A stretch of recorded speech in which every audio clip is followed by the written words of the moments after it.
Hey guys, Seventh here. As I've mentioned not too long ago, in a few days I'm going to be heading out of town.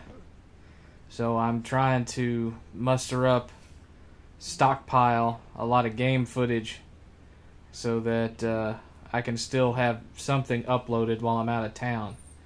That way I'll have it all already clipped and everything, and all I have to do is record a voiceover clip for it and upload it. So that's something I'm working on right now. But you're looking at the Super Championship Edition of Guacamelee for the PS4. I never really talked about it too much on the PS3. It's a pretty interesting Metroidvania style game with a Mexican wrestling luchador superhero type vibe. So a lot of the combat and whatnot revolves around Mexican wrestling moves and suplexes and hurricane ranas or whatever and that kind of thing. It's fun game's got a quirky sense of humor and kind of an unusual twist for a Metroidvania style action platformer. It's actually two-player local co-op, so that can add both to the complexity of it and to the fun. So if you haven't tried it out yet, I recommend it. It's a good game. But what I wanted to talk about today was I've been getting a lot of commentary and a lot of correspondence regarding this whole Silent Hills thing. And if you're not aware of what I'm talking about, there was this rumor with a really obvious Photoshop that was attached to it, claiming that Silent Hills had been bought by Microsoft for like $1 billion. And so that the Silent Hills franchise was going to be a Microsoft exclusive. Now, anything is possible, right? We've seen stranger things happen in the world of video games.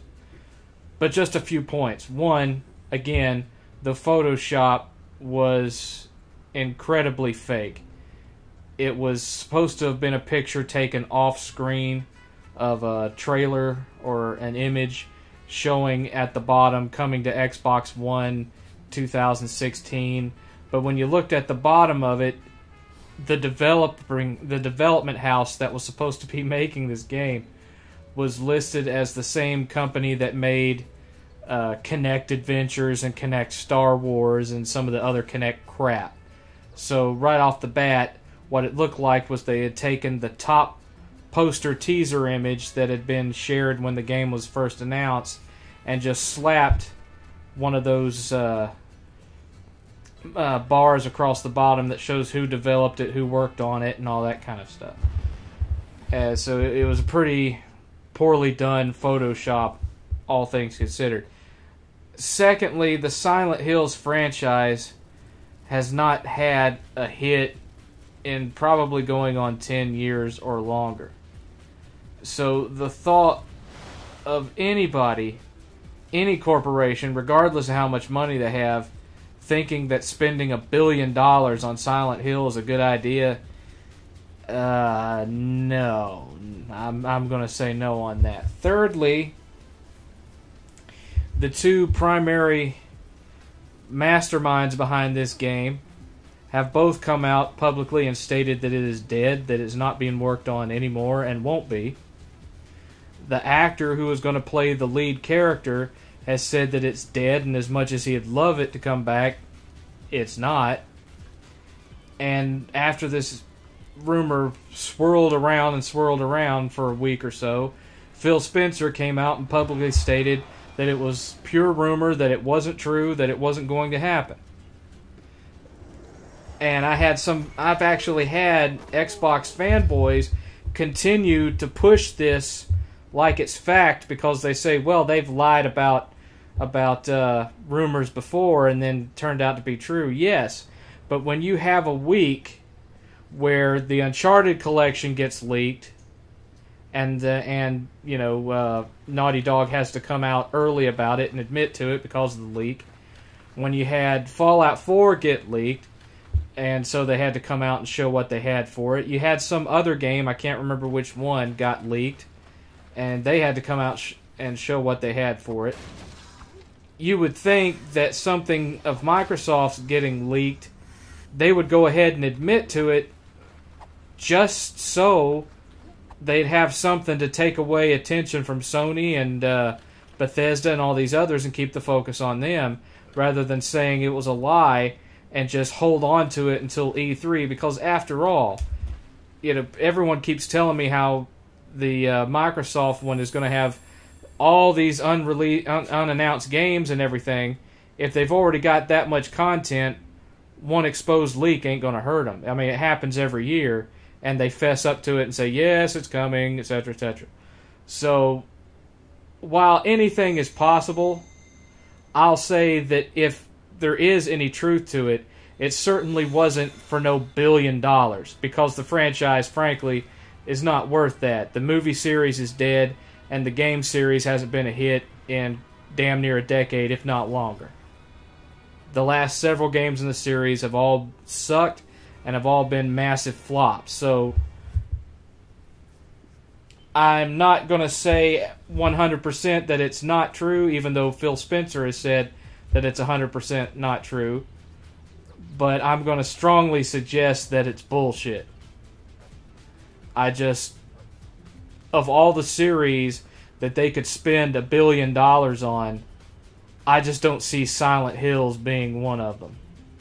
There's a lot of other more popular, more successful series that they could buy the IP rights to for $1 billion before, and that would make a bigger splash than Silent Hills. So I just don't see it, folks. I just don't see it. There may be some truth to it, but frankly, I'm leaning strongly towards no. That's just the way I see it. As far as people keep asking me what I think is going to happen at E3 and blah blah blah, here's what I think. Both companies are going to show games that don't come out till next year. Both are going to focus on the games that are coming out this year like they're the greatest thing since sliced bread. A big chunk of Microsoft is going to be about Halo. Sony is going to focus on a lot of their third-party exclusive deals. And I suspect you're going to see a lot of footage about Uncharted. And you'll probably see a good amount of footage concerning Dragon Quest Heroes. Because honestly, Dragon Quest Heroes is probably the biggest exclusive that they've got coming out for the rest of the year. I know everyone keeps saying that they're going to push No Man's Sky really hard and that they're treating it like it's a third-party exclusive, but they're really not. I mean, how much footage has anyone really seen of No Man's Sky? Not a whole lot. That initial trailer, and then there was a tech thing, an interview where they were showing off how the procedurally generated creatures and planets were made, and that's all that's really been shown of it. If they were treating it like a AAA exclusive, they'd be having new trailers showing gameplay and all this stuff every week, and they just simply haven't been doing that. But when you get right down to it, the biggest game as far as name recognition and history of the franchise, its sellability and whatnot that they've got coming out between now and December 31st, besides the Uncharted box set that was just announced, is Dragon Quest Heroes. It comes out in October. It comes out the same month as the Uncharted set. And sure, it's not a traditional Dragon Quest game, but it carries that name. And it's of a style/subgenre, that Dynasty Warriors Musu, however it's pronounced, style, that's very popular. I'm not saying it's going to be a multi-million seller or anything like that, but as far as name recognition goes and everything, I think more people know and care about Dragon Quest than they do Tearaway. Just saying. Not saying that I'm not interested in playing Tearaway, because the footage of it looks so much different than the Vita game that I'm interested to see what they've changed, because it doesn't appear to be a straight port. It looks like they just made a whole new game in the Tearaway universe, and just I don't know if all the levels are the same or different, but there's so many different mechanics that are in it that are simply not in the Vita game, and there looks to be so much more to it in the gameplay than what I know is in the Vita game, that it almost just looks like a totally different game that uses the same graphics engine. It's got that much different to it. But I myself, I'm a lot more interested in Dragon Quest Heroes than I'm interested in the new Tearaway. And I'm sure that both of them will have some surprise announcements that nobody knows about. I mean, think about it. You know, all those different studios that Sony has, they're all working on games. Sony San Diego is working on an unannounced game. Sony Bend is working on an unannounced game. Sony London is working on an unannounced game. Sony Santa Monica is working on the next God of War, according to Cory Balrog. Sucker Punch is working on a new open-world unannounced game. Media Molecule has Tearaway and some other unannounced game that they're working on. You already know what Naughty Dog's got coming out. You already know that Insomniac has got that Ratchet and Clank game that's probably finished and ready to go. They just delayed it because the movie got delayed. There's a lot. It's like every major. Polyphony Digital. You know, we already know they're working on Gran Turismo 7, and there was a rumor that they were going to upport GT6 to the PS4. Whether that's even worth the time, I'm not going to say. I think not. I think they should just drop that and go hurry up and finish Gran Turismo 7 and get that out. It's every single first-party studio that Sony has currently has a game in development or a game that's scheduled to be released. Meanwhile, you know, you've got Dragon Quest, you've got Persona 5 coming out. You've got a number of good games that are coming out for the PlayStation 4 between now and December 31st. It's just that the majority of them aren't coming from first-party developers, which isn't to say that they're not spending money on development. Every studio has a game in development. It's just that because when the PlayStation 4 landed, you had games that from those first-party developers that were launch titles. Well, they don't release games every 18 months.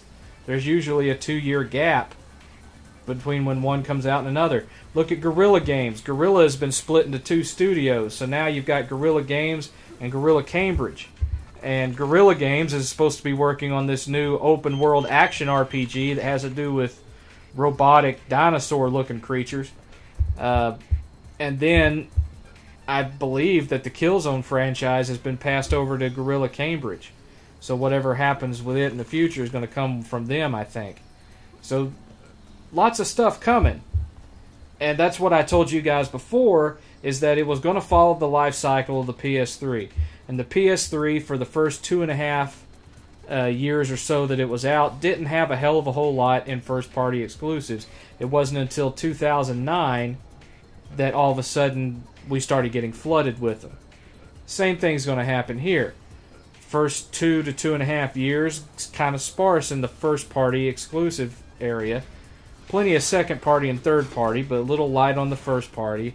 And then, bam, come mid to late 2016, and especially going into the spring of 2017, you're just going to start getting buried in new stuff. It's just the way they do. And especially when it comes to just their general release window, with the exception of Little Big Planet and Uncharted, Sony has not had a regular series that hits during the holiday season. Their new games, with the exception of Uncharted and Little Big Planet, always wait until the spring in that late February to first couple of weeks of May to come out. That's their sweet spot. And oftentimes, it's 2 and 3 games a month they've got coming out. Like when Killzone 2 came out, there was several games that got released like right within weeks of each other. There was just like bam, bam, bam, one after the next, one after the next, one after the next. And going into like 2010, 2011, it was just every time you turned around, there was something new coming out. And it was a mixture of first and third party. So you had stuff like God of War 3 coming out one week, and then something like 3D Dot Game Heroes coming out the next week, and then another one coming after that, and another one coming after that, and that's the way it's going to be. It just is. Now, I've had people try to sit and talk to me about how this whole generation is worse than the previous one. And I wrote out all the specs for one guy that mentioned this. You know, he wanted to know my thoughts on it, and I broke it all down by the numbers. And when you factor in how many studios were closed or run out of business last generation, and you look at all of the series that used to be on disc but have now switched to digital. So you're talking about some of the more casual exclusive like SingStar and camera-based games and stuff like that. Stuff that used to be released retail but now is a digital download. When you factor those kind of things out, then the amount of exclusives that are, or not the amount of exclusives, but the amount of games coming out is about the same. First 18 months of the PS3, you had like 130-something games released in that 18 months. First, second, third party. This year, it's right at 100 in the same time frame. So you're talking about a 40-game difference, but you also have to consider how many companies went out of business, how many of their regular franchises were canceled because of that or because of acquisition, and how many series have stopped being released on disc and are all digital releases now, so those don't count towards the retail release. You know, the recession hit the video game market pretty hard during the last generation, and it really hasn't recovered from it. You have a smaller development pool for these games to come out from than you did 7 or 8 years ago. It's just not as big. It has shrunk. And so, yeah, there's going to be a few less games released, and that's going to be across everything, not just Microsoft and Sony. Now, as far as Nintendo goes, they're a different story. That doesn't mean they're doing any better. It's just a different story. They are suffering from the same general lack of stuff, but it's not because of studios getting closed down. It's because of their own continued mistakes. They've made the same kind of mistakes with third parties that they did with the last previous systems. And so you have a dearth of third-party content on the Wii U. In fact, I would say that the Wii U, in the time that it's been out, versus the Wii in the time that it was out, has probably about a third of the third-party games that the Wii had. And as far as exclusives go, the Wii U is already to the point where it's taking 6 months for you to see anything new and exciting coming out for it from first party, and that's in what, 3 years of release. It took the Wii U, it took the original Wii about 4.5 years to get to that point where you were having to wait 6 months to a year for something worthwhile to come out. So the Wii U has reached that point of deadness even faster than the Wii did. So you just look at it that way. But anyway, getting back to the original point, no, I strongly don't think that this Silent Hills thing is factual. Especially not for $1 billion. Now, if it had come out and said that they'd spent, I don't know, a couple of $100 million to get it, I might believe that. But $1 billion, no. So anyway, I've talked longer than I planned on, so I'm going to cut this off here. I'll try to get some more content put up tomorrow and through the rest of the week, and then, you know, over the weekend is when I'll be off traveling. So I will talk to you guys tomorrow. This is 7th.